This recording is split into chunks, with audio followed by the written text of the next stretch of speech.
Comme chaque année, Transparency International publie son indice de perception de la corruption. Aujourd'hui, 30 janvier 2024. L'indice de perception de la corruption, qui est devenu le principal indicateur de la corruption dans le secteur public au niveau mondial, classe pour l'édition 2023 180 pays et territoires du monde entier en fonction de la perception de la corruption dans le secteur public. Ces résultats sont obtenus à l'aide des données provenant de 13 sources externes, dont la Banque mondiale, le Forum économique mondial, des sociétés privées de conseil et de gestion des risques, des groupes de réflexion et bien d'autres sources. Les scores attribués reflètent les points de vue d'experts et de personnalités du monde des affaires. L'IPC 2023 montre que dans la plupart des pays, la lutte contre la corruption dans le secteur public n'a pas significativement progressé. La moyenne mondiale de l'IPC reste à 43 sur 100. En tête du classement, on trouve le Danemark avec un score de 90 points sur 100, suivi de la Finlande, 87 sur 100, et en troisième position, la Nouvelle-Zélande avec un score de 85 points sur 100.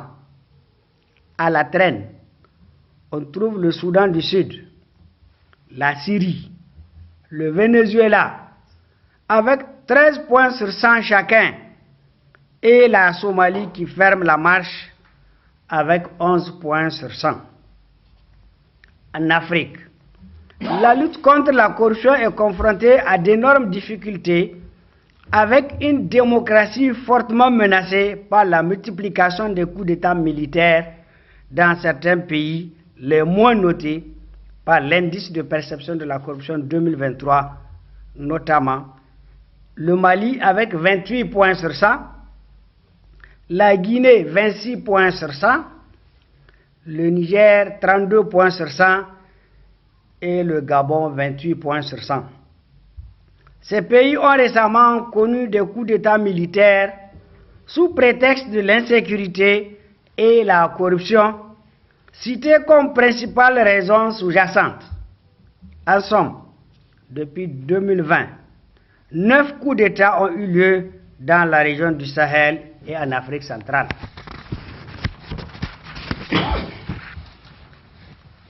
Le Niger stagne avec 32 points sur 100 et se classe 125e sur 180 pays, derrière l'Angola, la Mongolie, le Pérou, l'Ouzbékistan, qui ont 33 points sur 100 chacun.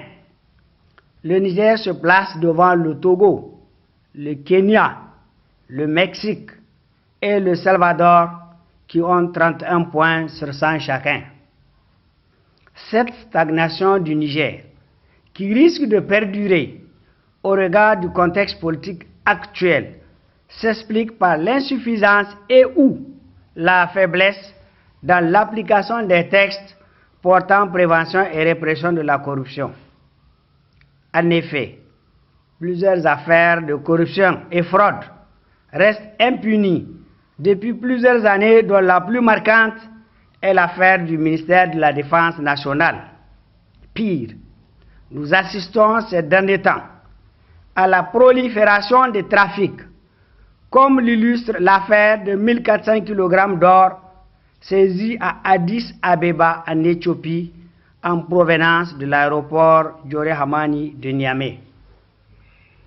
Comme la corruption se nourrit des trafics illicites, l'abrogation de la loi 2015-36 du 26 mai 2015 relative au trafic illicite des migrants ouvre grandement les portes du Niger au trafic de tout genre. À cela s'ajoute la restriction de l'espace civique, qui se caractérise par l'interdiction systématique de toute manifestation publique qui ne rentrent pas dans le cadre de l'instauration de la pensée unique au Niger.